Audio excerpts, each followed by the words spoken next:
نحمده ونصلي على رسوله الكريم اما بعد۔ برادران وطن، آج میں آپ حضرات کے سامنے جنگ آزادی کے ایک عظیم مجاہد مولانا ارشاد للیانوی کی تاریخ کو پیش کرنے کی کوشش کر رہا ہوں۔ ضلع میرٹھ کے اندر موضع للیانہ ایک تاریخی اہمیت کا حامل ہے۔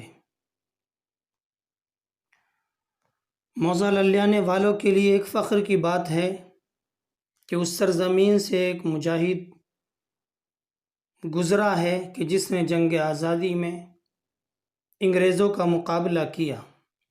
ہندوستان کی آزادی ہزاروں شہیدوں اور لاکھوں جانبازوں کی رہین منت ہے۔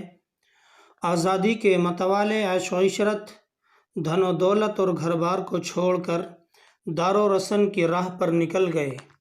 اس راہ میں انہوں نے لاکھوں زخم کھائے، تکلیفیں سہی، قید و بند کی منزلیں طے کی، لیکن اپنے موقف سے ایک انچ ہٹنا گوارا نہ کیا۔ انہوں نے غلامی کی زندگی پر موت کو ترجیح دی۔ ان مجاہدین آزادی میں سے ہزاروں کو دوران تحریک ہی جام شہادت نوش فرمانا پڑا تھا، اور جو بقید حیات رہے وہ نام و نمود اور ستائش و صلہ کی پرواہ کیے بغیر اپنی زندگی گزارتے رہے۔ ایسے ہی گوشہ نشین اور گمنام مجاہدین آزادی میں ایک نام مولانا ارشاد للیانوی کا بھی ہے۔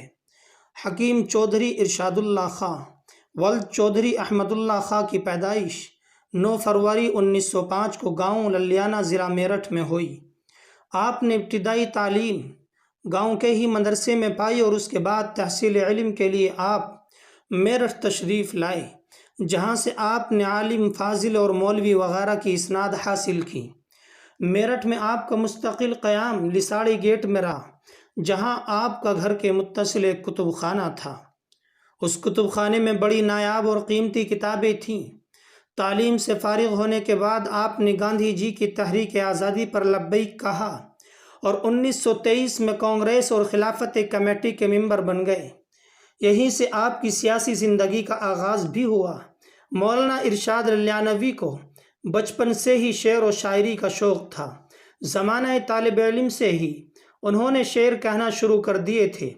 تحریک آزادی سے وابستگی کے بعد ان کا شاعرانہ ذوق بڑا کام آیا۔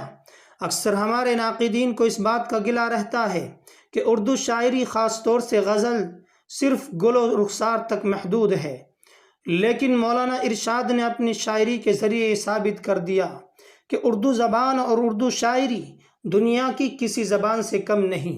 یہ ہماری زندگی کے ہر مسئلے کو حل کر سکتی ہے اور ضرورت پڑنے پر تلوار سے بھی زیادہ کام دے سکتی ہے۔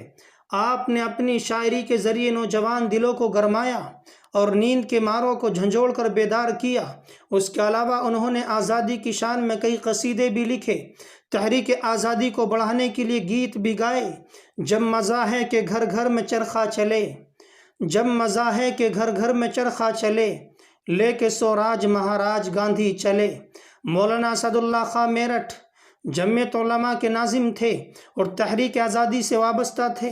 1928 میں مولانا اسد اللہ خاں کو انگریزی حکومت نے گرفتار کر لیا اور انہیں ایک طویل عرصے کے لیے جیل میں قید کر دیا۔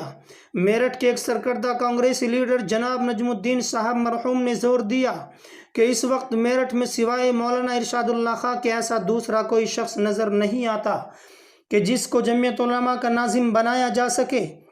مولانا موصوف نے لاکھ منع کیا کہ میں بحیثیت ایک والنٹیر ہی زیادہ بہتر کام کر سکتا ہوں، مگر کانگریسی لیڈران کہ آگے ان کی ایک نہ چلی اور آپ کو جھکنا پڑا۔